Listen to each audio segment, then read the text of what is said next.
नमस्कार बच्चों। आज के लेक्चर में हमको इलेक्ट्रिक फील्ड पर बेस्ड क्वेश्चंस सॉल्व करने हैं। तो सैम्पल प्रॉब्लम 17, अगला सवाल। 2 point charges 2 microcoulomb and -50 microcoulomb are placed 80 centimetre apart. तो मैं इसका डायग्राम कुछ इस प्रकार से ड्रॉ कर देता हूं। ठीक है, हमारे पास 2 पॉइंट चार्जेस है जो 80 सेंटीमीटर की दूरी पर रखे हुए हैं। तो इस प्रकार से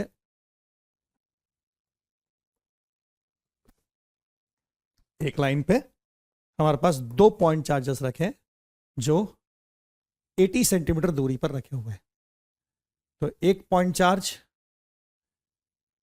ये +2 माइक्रोकूलम का पॉइंट चार्ज है और यहां से 80 सेंटीमीटर दूर एक और पॉइंट चार्ज है जो -50 माइक्रोकूलम का पॉइंट चार्ज है। राइट, तो इस प्रकार से 2 पॉइंट चार्जेस हमें दिए हुए हैं और इनके बीच का जो सेपरेशन है, इनके बीच की जो दूरी है वो है 80 सेंटीमीटर। तो इनके बीच में 80 सेंटीमीटर का गैप है। अब हमसे कहा गया find the distance of the point from the smaller charge. तो इन दोनों में से स्मॉलर तो 2 माइक्रोकूलम है, पॉजिटिव और नेगेटिव तो नेचर है चार्ज का, बाकी जो स्मॉलर वैल्यू है वो 2 माइक्रोकूलम है। तो 2 माइक्रोकूलम मैग्नीट्यूड, इस स्मॉलर चार्ज से इंटेंसिटी ऑफ इलेक्ट्रिक फील्ड जिस पॉइंट पर 0 होगी उस पॉइंट का डिस्टेंस चाहिए। तो इन दोनों की वजह से इंटेंसिटी ऑफ इलेक्ट्रिक फील्ड हमको 0 चाहिए किसी एक जगह पर। अगर वो पॉइंट, मुझे नहीं पता वो कहां है, अगर वो पॉइंट इनके बीच में कहीं है इंटेंसिटी ऑफ इलेक्ट्रिक फील्ड 0 होने के लिए, सपोज यहां कहीं तो भी बीच में ऐसा पॉइंट है जो इंटेंसिटी ऑफ इलेक्ट्रिक फील्ड 0 है, तो इस पॉइंट पर इस पॉजिटिव चार्ज की वजह से इंटेंसिटी किधर आएगी? Away from positive charge.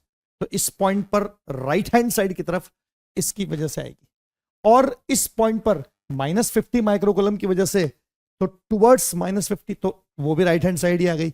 यानी अगर इन 2 चार्जेस के बीच का कोई पॉइंट होगा बच्चों, तो उस पर इंटेंसिटी ऑफ इलेक्ट्रिक फील्ड की नेट वैल्यू 0 नहीं हो सकती, क्योंकि प्लस चार्ज की वजह से भी इनमें से किसी भी पॉइंट पर राइट हैंड साइड की तरफ इंटेंसिटी आएगी और -50 की वजह से भी राइट हैंड साइड, तो वो ऐड हो जाएंगे, वो कैंसल आउट नहीं होंगे। राइट, तो इसलिए अब मुझे कहां पर सोचना चाहिए?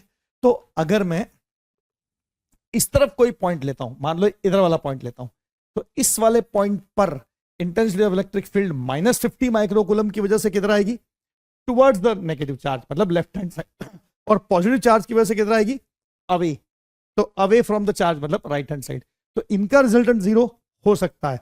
नहीं, इनका रिजल्टेंट इस जगह भी 0 नहीं हो सकता। क्यों? क्योंकि -50 माइक्रोकूलम जो है ना, वो मतलब 50 इसकी न्यूमेरिकल वैल्यू ज्यादा है और ये जो पॉइंट है वो 50 से क्लोज है, तो यहां पर इसका प्रभाव बहुत ज्यादा पड़ेगा। तो इसलिए इस पॉइंट पर इस 50 की वजह से इलेक्ट्रिक फील्ड की इंटेंसिटी काफी हैवी होगी, क्योंकि चार्ज वैल्यू ज्यादा है और डिस्टेंस भी कम है, और ये वाला जो है वो इसकी तुलना में कम चार्ज है, तो इससे डिस्टेंस ज्यादा है, तो इंटेंसिटी बैलेंस नहीं हो पाएगी। क्या मेरी बात पकड़ में आ रही है? तो चांसेस इसी बात के ब्राइट है कि वो पॉइंट इस जगह पर लोकेटेड हो। ठीक है, तो अगर वो पॉइंट इस जगह पे लोकेटेड है,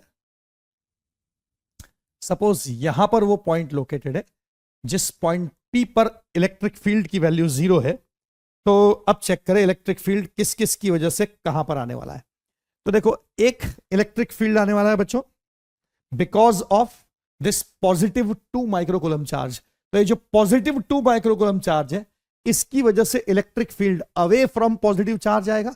तो P पॉइंट पर इसकी वजह से इलेक्ट्रिक फील्ड की डायरेक्शन इस तरफ होगी। ठीक बात है, राइट। इस इलेक्ट्रिक फील्ड को मैं E1 वेक्टर बोल देता हूं, है ना। और एक और इलेक्ट्रिक फील्ड किसकी वजह से आएगा? एक और इलेक्ट्रिक फील्ड बच्चों इस नेगेटिव चार्ज की वजह से आएगा। नेगेटिव चार्ज की वजह से इस पॉइंट P पर इलेक्ट्रिक फील्ड की डायरेक्शन टुवर्ड्स नेगेटिव चार्ज होगी, तो वो इलेक्ट्रिक फील्ड इस तरफ आएगा। तो इसे मैं E2 लिख लेता हूं। क्या बात ध्यान में आई बच्चों? और इसलिए मैं चार्जेस को ऐसे बोल देता हूं, इसको मैं Q1 चार्ज बोल देता हूं, इसको मैं Q2 बोल देता हूं। तो Q1 के कारण इलेक्ट्रिक फील्ड पॉजिटिव होने से Q1 से दूर जाता हुआ मतलब लेफ्ट हैंड साइड का E1 वेक्टर है, और Q2 चार्ज जो नेगेटिव चार्ज है उसकी वजह से इलेक्ट्रिक फील्ड P पॉइंट पर Q2 की तरफ जाता हुआ यानी E2 राइट हैंड साइड की तरफ, और ये दोनों अपोजिट एक दूसरे के हैं। ठीक है, अब मुझे डिस्टेंस अगर यहां से चाहिए तो मैं इस डिस्टेंस को अपने मन से x सिलेक्ट कर लेता हूं, मैं इस डिस्टेंस को x सिलेक्ट कर लेता हूं।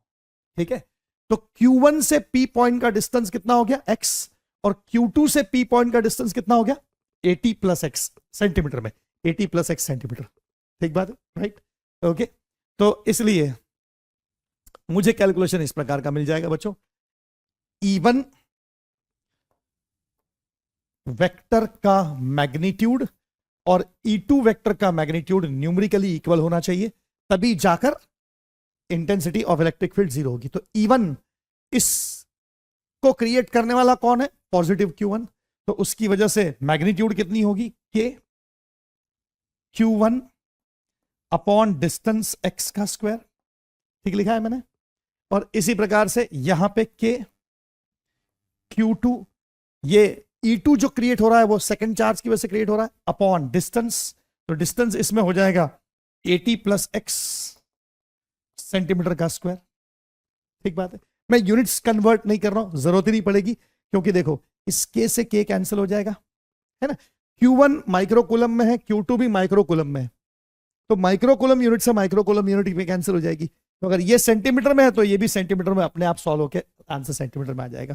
तो Q1 की जगह मुझे लिखना है पॉजिटिव नेगेटिव लिखने की जरूरत नहीं, 2 माइक्रोकूलम, तो 2 माइक्रोकूलम डिवाइडेड बाय x का स्क्वायर इज इक्वल टू, इस तरफ लिखना है 50 microcoulomb divided by 80 plus x का स्क्वायर। बच्चों ये बात समझना कि मैंने यूनिट्स कन्वर्ट नहीं की, यूनिट्स खुद ही कैंसिल हो जाएंगी, तो मुझे कन्वर्ट करने की जरूरत नहीं पड़ेगी, है ना, इजी हो जाएगा मेरा सोचना, इसलिए मैंने ऐसे ऐसे किया इसको। ठीक है, अब चेक करो बच्चों, मैं इधर सॉल्व कर रहा हूं बचा हुआ पार्ट, तो ये इधर मल्टीप्लाई होगा, ये इधर, है ना। एक काम कर लेते हैं, पहले तो इसको 225 जा कर लेते हैं, और ये इधर मल्टीप्लाई, ये इधर मल्टीप्लाई, तो 80 प्लस x का square is equal to 25x square. दोनों तरफ से अपन स्क्वायर हटा लेते हैं, तो 80 plus x is equal two plus minus 5x। ठीक बात है, राइट? तो अब x की वैल्यू कैसे निकलेगी, तो अगर ये प्लस 5x है तो इसको इधर ले जाता हूं, तो 80 is equal to 5x minus x हो जाएगा, तो यहां से 4x बराबर 80, तो x बराबर 20 सेंटीमीटर।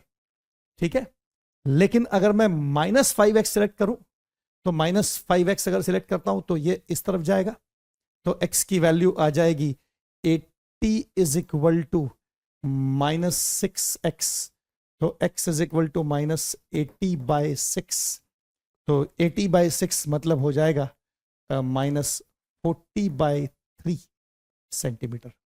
ओके, तो बच्चों ये चीज प्रैक्टिकली पॉसिबल नहीं है कि x की वैल्यू नेगेटिव में आ जाए। ठीक है, तो x की वैल्यू नेगेटिव में होने का कोई सेंस नहीं, क्योंकि x डिस्टेंस के रूप में लिया है मैंने केवल, बाकी सब साइन कन्वेंशन वगैरह तो मैंने खुद ही यहां पर ऑलरेडी कवर कर लिए, तो इसलिए x जो है वो केवल डिस्टेंस के फॉर्म में, तो डिस्टेंस नेगेटिव तो काउंट नहीं हो सकता, इसलिए 20 centimetre is our correct answer. तो 20 सेंटीमीटर डिस्टेंस होना चाहिए इस 2 माइक्रोकूलम से 20 सेंटीमीटर पर, अगर हमने वो पॉइंट सिलेक्ट किया तो उस पॉइंट पर नेट इलेक्ट्रिक फील्ड जीरो हो जाएगा, राइट? तो यही हमारा आंसर होगा 20 सेंटीमीटर। पहला सवाल क्लियर है। अब अगले सवाल पे आते हैं बच्चों, नेक्स्ट क्वेश्चन। नेक्स्ट क्वेश्चन में सैंपल प्रॉब्लम 18, जरा इसको चेक करें बच्चों।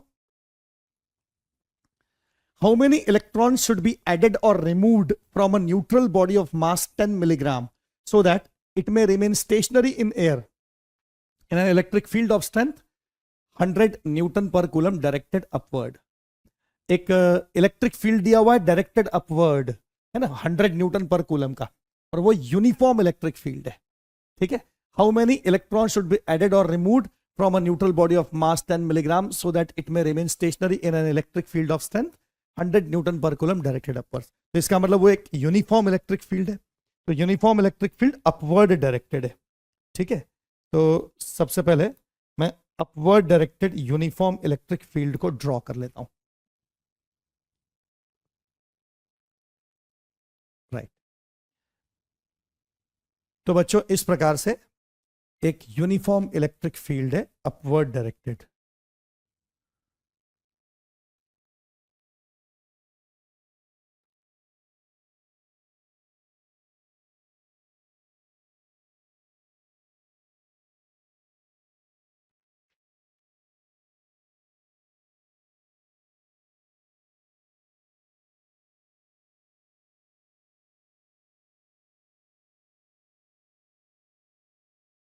तो इस प्रकार से एक यूनिफॉर्म इलेक्ट्रिक फील्ड है बच्चों, जिसकी डायरेक्शन अपवर्ड है।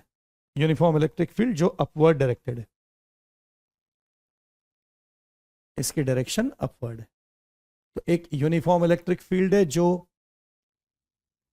100 न्यूटन पर कूलम वैल्यू का है, ठीक है। और इस यूनिफॉर्म इलेक्ट्रिक फील्ड में एक न्यूट्रल बॉडी को हवा में लटके हुए रहना चाहिए, स्टेशनरी रहना चाहिए। तो हवा में लटका हुआ कैसे रहेगा? कोई चीज हवा में सस्पेंडेड नहीं रह सकती ना, उसको छोड़ देंगे तो नीचे गिर जाएगी। क्यों? क्योंकि उस पर ग्रेविटेशन तो एक्ट कर रहा है।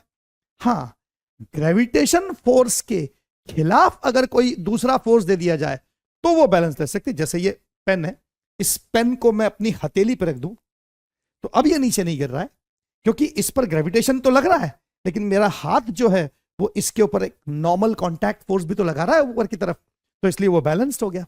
तो ऐसे अगर किसी चार्ज्ड ऑब्जेक्ट को हमें बैलेंस्ड कंडीशन में रखना है ना, ये कोई चार्ज्ड ऑब्जेक्ट है, ये कोई न्यूट्रल ऑब्जेक्ट है, उसे हमें mg फोर्स के अगेंस्ट, अब इस पर एक फोर्स तो mg लगेगा ना, तो वो mg फोर्स के विरुद्ध, mg फोर्स के अगेंस्ट, अगर इस फोर्स के अगेंस्ट उसे बैलेंस कंडीशन में रखना है तो कोई एक फोर्स तो लाना पड़ेगा। तो वो कैसे लाएंगे? तो इस ऑब्जेक्ट को चार्ज कर देते हैं, क्योंकि यहां इलेक्ट्रिक फील्ड है। तो अगर ये ऑब्जेक्ट चार्ज हो जाए, राइट, और वो भी इस पर कौन सा चार्ज होना चाहिए? ऐसा चार्ज जिसकी वजह से फोर्स अपवर्ड डायरेक्शन में आए। तो इलेक्ट्रिक फील्ड के सेम डायरेक्शन में फोर्स किस पे आएगा? पॉजिटिव टेस्ट चार्ज पे। अगर पॉजिटिव टेस्ट चार्ज रखूंगा, है ना, क्योंकि आप जानते हो ना कि फोर्स की वैल्यू जो लिखी जाती है वो लिखी जाती है क्यू ई वेक्टर। तो अगर Q पॉजिटिव चार्ज है तो E वेक्टर जिस डायरेक्शन में होगा फोर्स भी उसी डायरेक्शन में होगा टेस्ट चार्ज पर, राइट। तो इसलिए मुझे इस पर पॉजिटिव चार्ज लाना है। इस पर अगर मैं पॉजिटिव चार्ज क्रिएट कर दूं इस न्यूट्रल ऑब्जेक्ट पर, तो इसकी वजह से इस पर एक और फोर्स लगने लग जाएगा, और वो फोर्स जो है वो अपवर्ड डायरेक्शन का होगा। और ये जो फोर्स होगा, ये फोर्स इलेक्ट्रोस्टैटिक फोर्स इसको बैलेंस कर सकता है, तो ये हवा में सस्पेंडेड रह सकता है पार्टिकल। ठीक बात है। तो ये जो F फोर्स है QE, इस फोर्स को किसके इक्वल रखना है? mg के इक्वल रखना है। For balancing, for balancing of object in air, that object must carry some charge plus Q, so that electric force F vector and mg get balanced. तो electric force को हमें mg के equal रखना है ताकि वो बैलेंस्ड कंडीशन में आ सके। ठीक है बच्चों। अब इलेक्ट्रिक फोर्स Q इंटू ए, तो चार्ज है Q और इलेक्ट्रिक फील्ड की जगह 100 है, और m मास है जो कि 10 मिलीग्राम है। तो मिली मतलब 10⁻³ होता है, और ग्राम, तो ग्राम को किलोग्राम में कन्वर्ट करना है तो फिर 10⁻³ kg SI यूनिट में लाने के लिए, इधर न्यूटन पर कूलम में SI यूनिट में लाना है तो मुझे, है ना, तो मैंने ये मिली की जगह तो 10⁻³ लिखा और ग्राम को किलोग्राम में कन्वर्ट कर दिया ताकि, तो 10⁻³ और ले लिया, तो ये इस प्रकार से किलोग्राम में आ गया, तो ये SI यूनिट में आ गया। ठीक है ना। अब ये kg में आ गया, है ना, ये 10 मिलीग्राम को मैंने किलोग्राम में कन्वर्ट कर दिया।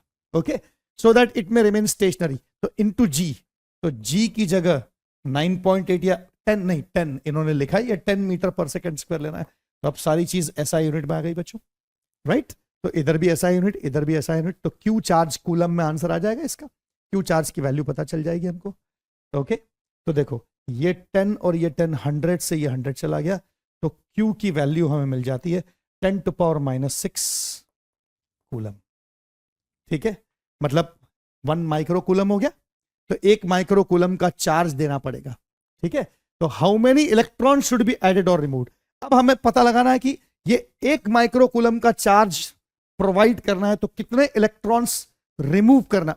अब पॉजिटिव चार्ज देना है तो इलेक्ट्रॉन्स रिमूव भी करना पड़ेंगे, राइट। तो मैं इस बात को साइड में सॉल्व कर देता हूं। अब हमें पता चल गया कि ये 1 माइक्रो कूलम का चार्ज है, तो 1 माइक्रो कूलम का चार्ज क्रिएट करने के लिए हमको क्या करना पड़ेगा, 1 माइक्रो कूलम क्रिएट करने के लिए हमको इलेक्ट्रॉन्स रिमूव करने पड़ेंगे। ठीक है, टू क्रिएट 1 माइक्रो कूलम मतलब 10⁻⁻6 coulomb charge, let n electrons be removed। Remove ही करना पड़ेंगे इलेक्ट्रॉन्स, उस ऑब्जेक्ट में से हटाने ही पड़ेंगे, ऐड करने से तो नहीं चलेगा। ठीक है, तो Q is equal to NE, एक इलेक्ट्रॉन का चार्ज E होता है, तो इसलिए Q की जगह 10⁻⁻6 कूलम, N निकालना है बच्चों 1.6 इंटू 10⁻⁻19 है ना, तो N की वैल्यू आ जाएगी। तो अब ये बन जाएगा 10⁻⁻6 डिवाइडेड बाय 1.6 इंटू 10⁻⁻19 कूलम। क्या सिंपल लॉजिक है, बात पकड़ में आ गई। तो यहां से पता चल जाएगी n की वैल्यू। ठीक है, तो अब ये इस प्रकार से लिखे, 1.6 को तो 16 लिख दें तो ऊपर 10 आ जाएगा, और 10⁻19 ऊपर जाएगा प्लस में, तो यानी बचेगा 10⁻13, राइट। ओके, तो इसलिए इसके कैलकुलेशन को आप ऐसे कर सकते हैं बच्चों, 100 इसके साथ कर दें तो यहां 10⁻12 हो जाएगा, एक 10 इधर चला जाएगा, एक और 100 कर दे तो यहां 10⁻10 हो जाएगा, सही है। डिवाइड बाय 4 इंटू 4, 425 जा 425 जा 625 हो गया, तो 625 इंटू 10⁻10 इलेक्ट्रॉन्स, या इसको लिख सकते हैं 6.25 इंटू 10⁻12 इलेक्ट्रॉन्स। इतने इलेक्ट्रॉन्स, ये आंसर हो गया, इतने इलेक्ट्रॉन्स रिमूव करने पड़ेंगे ताकि इस ऑब्जेक्ट पर पॉजिटिव चार्ज क्रिएट हो और ये ऑब्जेक्ट हवा में सस्पेंड हो सके। सिंपल थॉट, आंसर पकड़ में आ गया। बढ़ सकते हैं आगे, अगले सवाल पे आते हैं, नेक्स्ट क्वेश्चन पे आते हैं अपन। नेक्स्ट क्वेश्चन है बच्चों ये सवाल, तो इस सवाल को चेक कर लिया जाए, right. Sample problem 19, calculate electric field due to a charged rod having total charge Q spread uniformly on a rod of length 12 at a point P along length of rod at a distance small r from center of rod। ठीक है, calculate electric field due to charged rod having total charge Q spread uniformly on the rod of length 12। एक 12 लंबाई का rod है, तो पहले rod draw कर लेते हैं।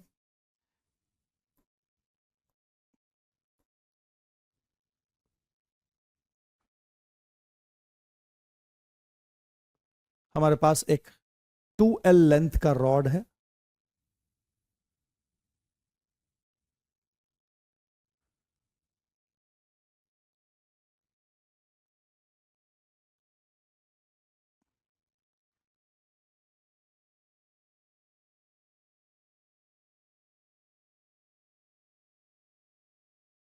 ये बच्चों एक रॉड हो गया जो 2L लेंथ का है और इस पर चार्ज है,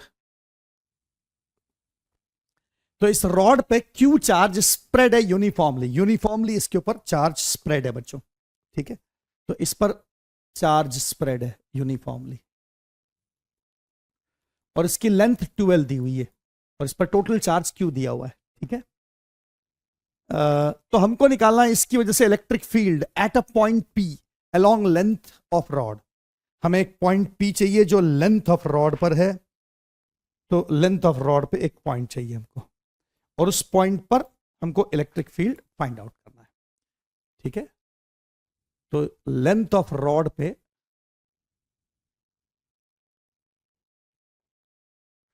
एक पॉइंट सिलेक्ट करना है और इस पॉइंट पर हमको इलेक्ट्रिक फील्ड चाहिए। तो सपोज पॉइंट पी यहां पर है, सपोज पॉइंट पी इस लोकेशन पर है, ये पॉइंट पी है, यहां इलेक्ट्रिक फील्ड चाहिए। ठीक है ना, at a distance small r from centre of rod. तो इसका जो डिस्टेंस है वो रॉड के सेंटर से स्मॉल आर है, रॉड के सेंटर से इसका डिस्टेंस स्मॉल आर है।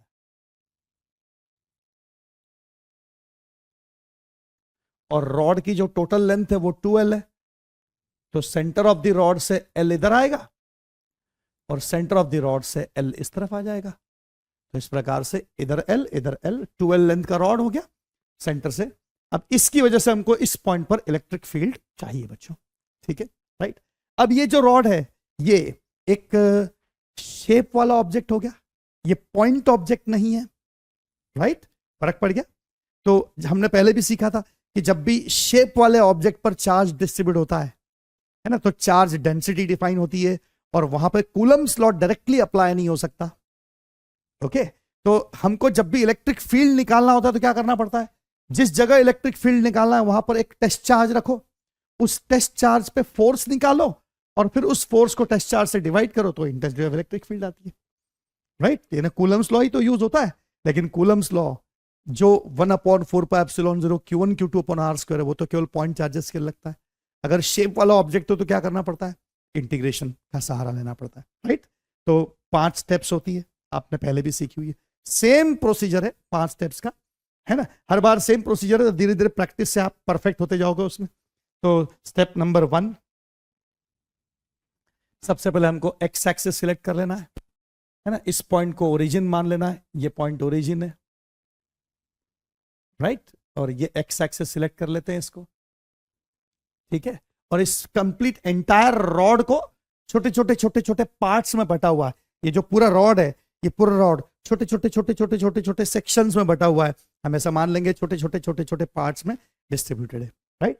ओके, तो इस प्रकार से हम अज्यूम कर लेंगे। तो देखो ये जो पूरा रॉड है, ये एंटायर रॉड छोटे छोटे सब पार्ट्स में बटा हुआ है और इसमें से हम कोई एक छोटा सा हिस्सा ले लेते हैं जो मैंने यहां शो कर रखा है, ये छोटा सा हिस्सा है, ठीक है। तो ये जो छोटा सा पार्ट है, ये छोटा सा पार्ट ओरिजिन से x डिस्टेंस पर है, यहां से x डिस्टेंस पर है, और इसकी जो विड्थ है, इसकी जो लंबाई है वो है dx। तो जैसे ये एक छोटा सा हिस्सा है रॉड का, ऐसे रॉड के यहां से लेकर यहां तक कई इनफाइनाइट छोटे छोटे छोटे छोटे छोटे छोटे सब पार्ट्स कर दो, तो हर पार्ट एक छोटा सा पॉइंट चार्ज हो गया, राइट। तो हर पार्ट अपना फील्ड यहां क्रिएट करेगा। और जैसे प्रिंसिपल ऑफ सुपरपोजिशन हमें बताता है कि हम सबको अलग अलग मानकर हर एक का अपना फील्ड यहां पर लेकर डायरेक्टली ऐड कर सकते हैं, ठीक बात है ना। वही प्रोसेस अपन यहां पर यूज करने वाले। हम हर छोटे पार्ट को, रॉड जिससे बना हुआ है, हर छोटे हिस्से को एक छोटा पॉइंट चार्ज मान लेंगे और उस पॉइंट चार्ज की वजह से पी पॉइंट पर इलेक्ट्रिक फील्ड निकालेंगे, ठीक बात है, और उनको ऐड अप कर देंगे, ठीक है ना। अब देखिए जो रॉड का हिस्सा इस तरफ होगा उसका इस पी से डिस्टेंस कितना होगा। तो देखो यहां से यहां तक का डिस्टेंस कितना होना चाहिए, आप ही सोच के बताएं, क्या आपके ध्यान में आ रहा है। इस जो रॉड का हिस्सा बिल्कुल इस कोने पर होगा उसका दूरी, उसका डिस्टेंस पी पॉइंट से कितना होगा, आपके ध्यान में आ रहा है। यस, बिल्कुल सही पहचाना, r-l। r सेंटर से है ना, तो r-l। और जो रॉड का हिस्सा सबसे इस तरफ है, सबसे इस पॉइंट पर, इस जगह पर, इस वाले पोजीशन पे अगर रॉड का कोई छोटा सा पार्ट है तो उस पार्ट का इस पी पॉइंट से डिस्टेंस कितना होगा, बिल्कुल सही पहचाना, r+l। तो क्या आपको पता चल रहा है कि रॉड का हर हिस्सा इस पोजीशन P से अलग अलग डिस्टेंस पर है। तो इसीलिए ये जो हर छोटा सा एलिमेंट, हर बार अपने छोटा छोटा एलिमेंट लिया है, उस हर छोटे एलिमेंट की वजह से इलेक्ट्रिक फील्ड की वैल्यू अलग अलग होगी और उन सब इलेक्ट्रिक फील्ड्स को हमको ऐड करना है ताकि हमको नेट फील्ड इस एंटायर रॉड की वजह से नेट फील्ड पॉइंट P पर निकाल सके अपन, ठीक है ना। ये हमारा प्रोसीजर होगा। तो स्टेप नंबर 1, तो देखो स्टेप नंबर 1 में क्या करना है हमको, Step number 1, select rod along x-axis and point P as origin. ठीक है, let rod be made of very small elements. ठीक है,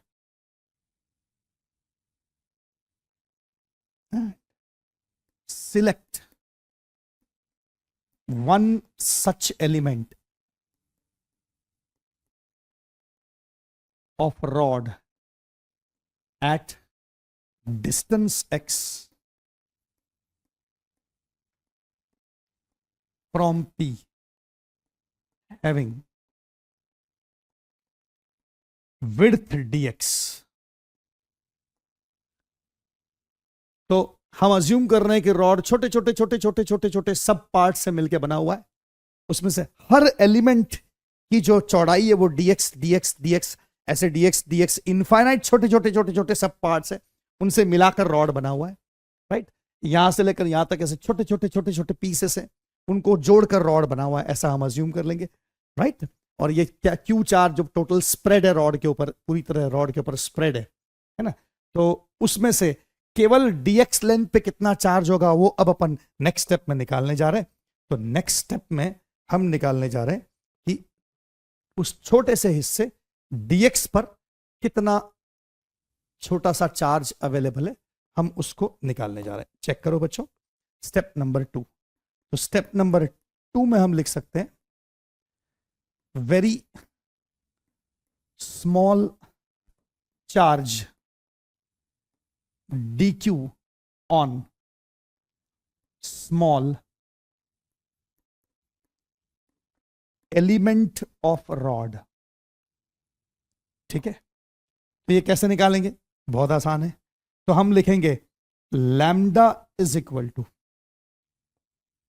dq by dx is equal to total charge upon total length. बहुत इजी है lambda define करना। Lambda आप जानते हो charge density, linear charge density.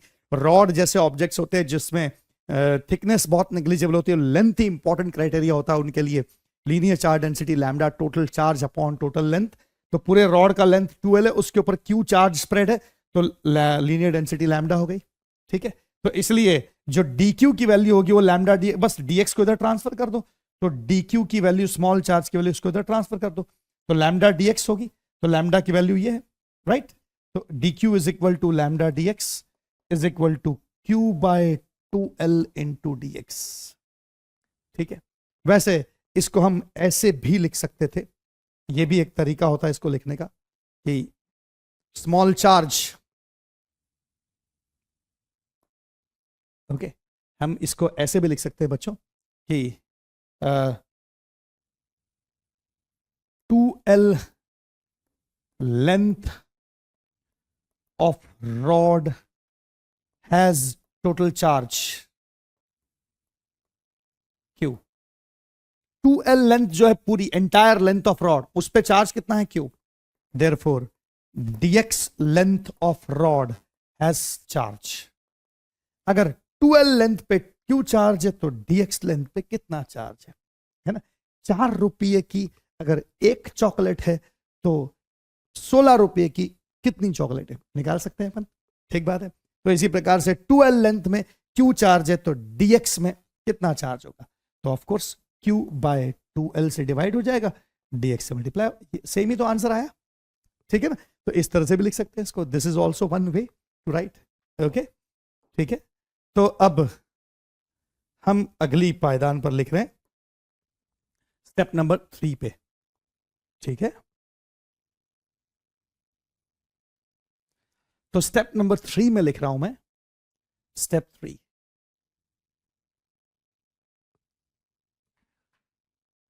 Small electric field,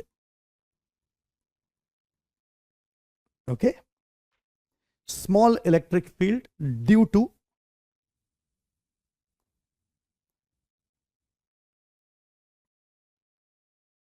small element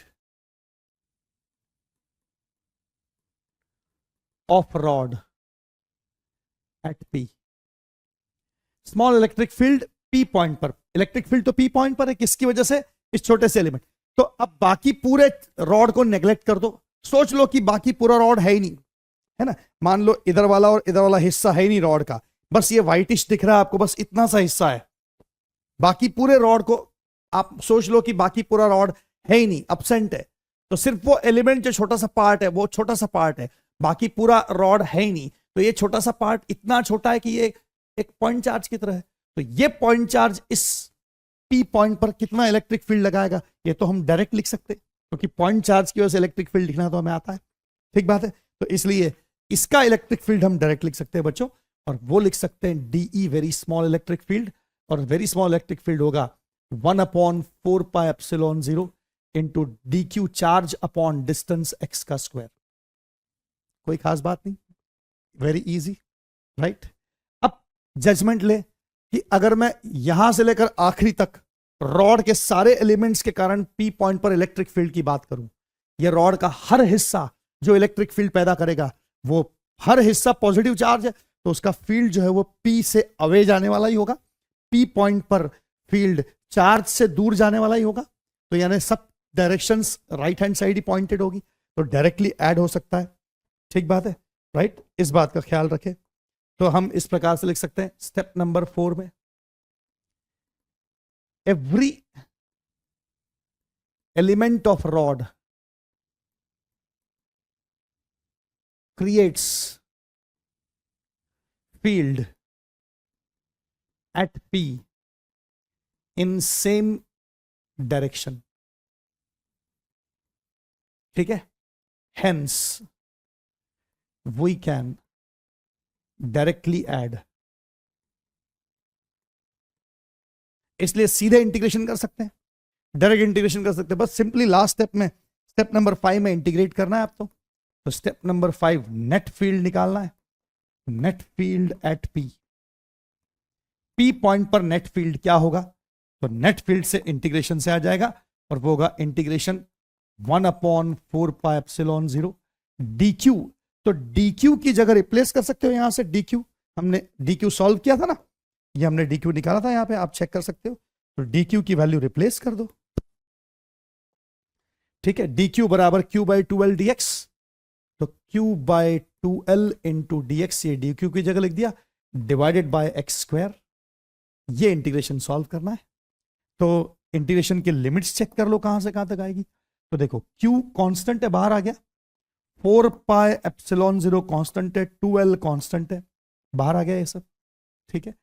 अंदर बचता है integration of dx upon x², कहां से कहां तक, मतलब x⁻⁻² हो गया, तो x⁻⁻² + 1 यानी केवल x⁻⁻1 बचेगा, कहां से कहां तक, विद इन लिमिट्स। तो x की लिमिट्स चाहिए हमको, तो x का वेरिएशन ताकि पूरा रॉड बनाया जा सके, चेक करो डायग्राम में, x की लिमिट्स चाहिए हमको लिमिट्स x की चाहिए, तो x की मिनिमम वैल्यू, तो ये एलिमेंट सबसे क्लोज P पॉइंट से कितनी दूरी पर होगा, तो ये एलिमेंट सबसे क्लोज होगा रॉड के, तो यहां होगा, सही है, ठीक है। पूरा रॉड बनाने के लिए हमको सबसे पहला एलिमेंट इधर वाला लेना पड़ेगा, फिर ऐसे सारे एलिमेंट सिलेक्ट करते जाना पड़ेंगे ताकि पूरा रॉड क्रिएट हो सके, कहां से कहां तक, इस सिरे से इस सिरे तक। तो रॉड का जो ये सिरा है वो कितने डिस्टेंस पर है, उसकी x वैल्यू क्या होगी, तो यहां से यहां तक का डिस्टेंस होगा r-l, सही है।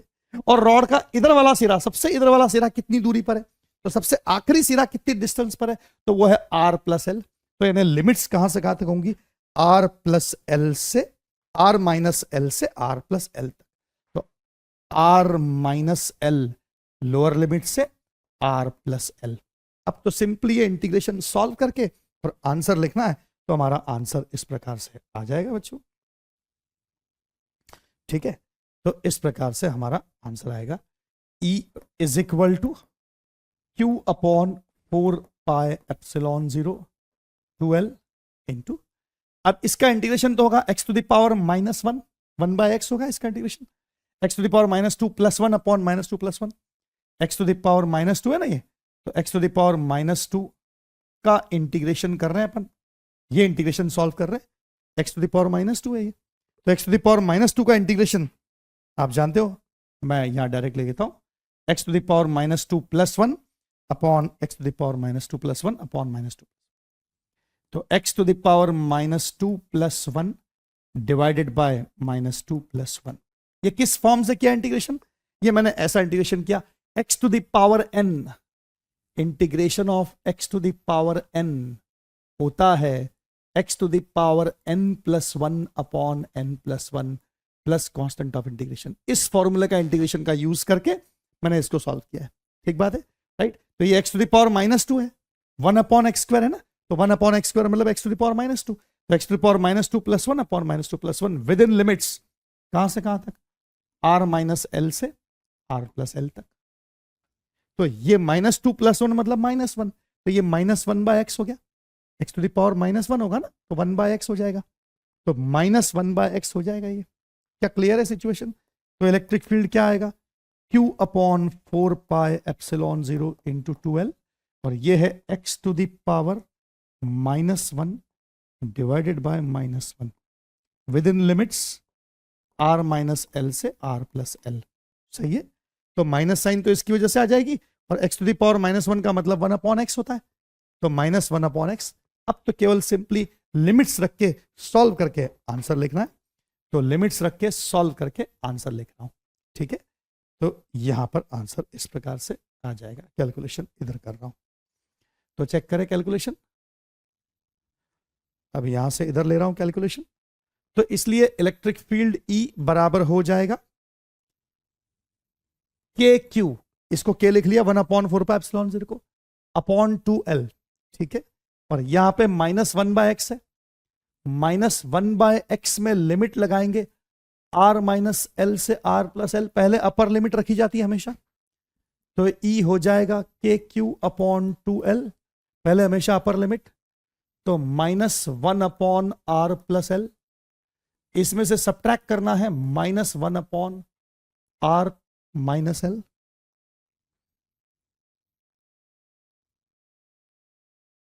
इसमें से सब्ट्रैक्ट करना है -1 अपॉन r - l को, तो माइनस माइनस बीच का प्लस हो जाएगा, राइट। तो इसलिए E हो जाएगा KQ अपॉन 2l, और पहले 1 अपॉन r - l लिखो, बाद में -1 अपॉन r + l, तो इनका LCM ले लो, तो E हो जाएगा KQ अपॉन 2l, LCM हो गया r - l into r + l, ये LCM हो गया, इस तरफ होगा r + l minus r - l, तो -r + l, ये r कट जाएगा, ऊपर 2l और नीचे 2l कैंसिल हो गया, तो इसलिए इलेक्ट्रिक फील्ड की वैल्यू आ गई KQ divided by r² - l², ये इलेक्ट्रिक फील्ड हो गया। सिंपल थॉट, आसान है सवाल, बात समझ में आ गई, ओके। इस लेवल का इंटीग्रेशन आप सबको करते आना चाहिए, ठीक है ना, राइट। एग्जामिनेशन में, ऑब्जेक्टिव एग्जाम में कभी बहुत लंबे सवाल नहीं आते, लेकिन इन सवालों की प्रैक्टिस से हमारा माइंड डेवलप होता है और हम एग्जाम के सवालों को क्रैक करने की काबिलियत हासिल करते हैं। उसके लिए हमको ये सवाल करने तो पड़ेंगे, ठीक बात है, राइट।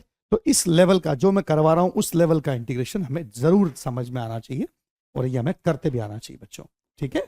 तो ये हमारा इलेक्ट्रिक फील्ड निकालने का तरीका हो गया, और इंटीग्रेशन यूज करना पड़ा क्योंकि ऑब्जेक्ट में शेप एंड साइज है, ओके, ठीक है। बढ़ सकते हैं आगे, अब अगले सवाल पे आ जाते हैं, सैंपल प्रॉब्लम 20, नेक्स्ट क्वेश्चन। अब नेक्स्ट क्वेश्चन देखें क्या है,